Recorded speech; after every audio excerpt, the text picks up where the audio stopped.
Assalamualaikum warahmatullahi wabarakatuh. Hari ini kita akan membahas topik yang berjudul, mungkin ada yang bertanya, samakah atau bedakah ancaman atau hukumannya bila seseorang berbuat dengan hanya melanggar larangan Allah Subhanahu wa Ta'ala dan Nabi Shallallahu Alaihi Wasallam untuk berbuat atau mengikuti adanya tahlilan hadiah pahala untuk kematian di kampungnya? Atau kemudian seseorang berpendirian menolak atau tidak membenarkan atau tidak menerima pendapat atau ajaran Allah Subhanahu wa Ta'ala dan Nabi Shallallahu Alaihi Wasallam yang melarang tahlilan hadiah pahala untuk kematian. Untuk penjelasannya mari kita bahas di bawah ini.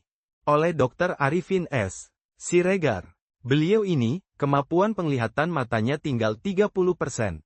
Sehingga vokal dakwahnya terpaksa harus memakai atau menggunakan suara tiruan dari internet. Untuk itu, mohon maaf. Tanda seru. Pembahasan, sebagai contoh, ajaran Allah dan Rasul-Nya menyatakan bahwa pahala tidak dapat dihadiahkan kepada orang yang sudah wafat. Oleh karena itu, seseorang yang tetap melakukan tahlilan sebagai hadiah pahala, baik untuk mengikuti kebiasaan atau pergaulan di kampungnya, perlu mempertimbangkan apakah tindakan tersebut sesuai dengan ajaran Islam. Di pihak lain, ada juga orang yang berpendapat dan menolak pendapat yang mengatakan bahwa pahala tidak dapat dihadiahkan kepada orang yang telah wafat. Mereka juga menolak pendapat yang menyatakan bahwa tahlilan sebagai hadiah pahala di malam kematian adalah bid'ah. Rujukan ini adalah dari Al-Quran Surah An-Najm ayat 39, yang menyatakan, Wa al-laisa lil insani ila ma sa'a, yang artinya, dan seseorang itu, tidak akan mendapat ganjaran, pahala, melainkan dari apa yang diusahakannya sendiri.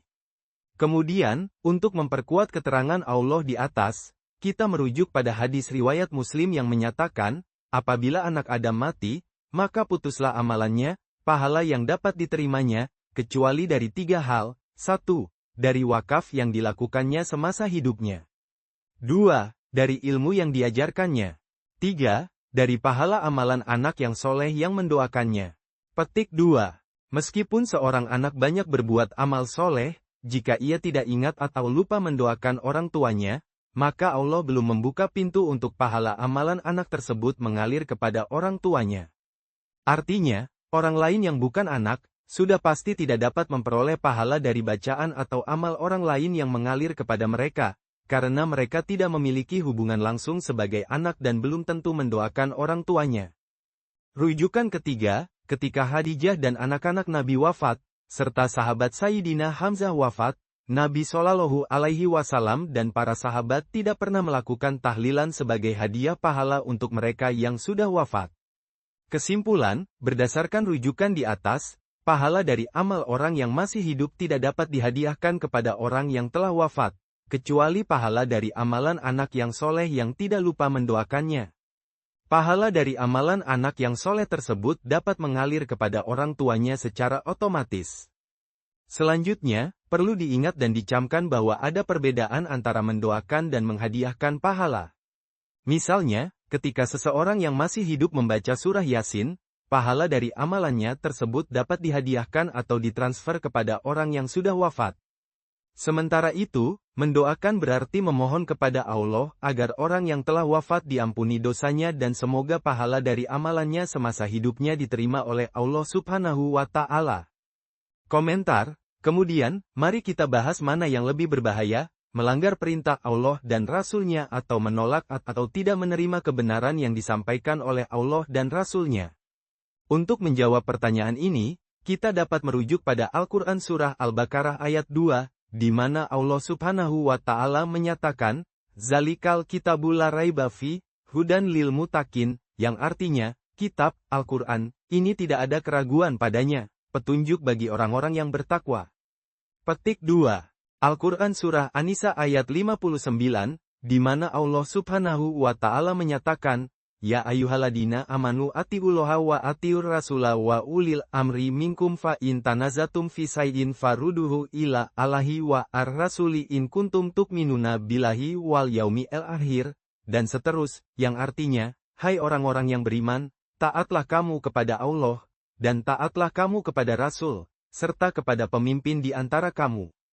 Jika kamu berbeda pendapat, maka kembalikanlah kepada Allah dan Rasul-Nya jika kamu beriman kepada Allah dan hari akhir. Petik 2. Rujukan ketiga, Al-Quran Surah An-Nisa ayat 80, yang artinya, barang siapa yang mengikuti Rasul, berarti mengikuti Allah. Hadis riwayat Muslim, Nabi Shallallahu Alaihi Wasallam bersabda, barang siapa yang mengatakan sesuatu yang tidak aku katakan, maka bersiap-siaplah untuk mengambil tempatnya di neraka.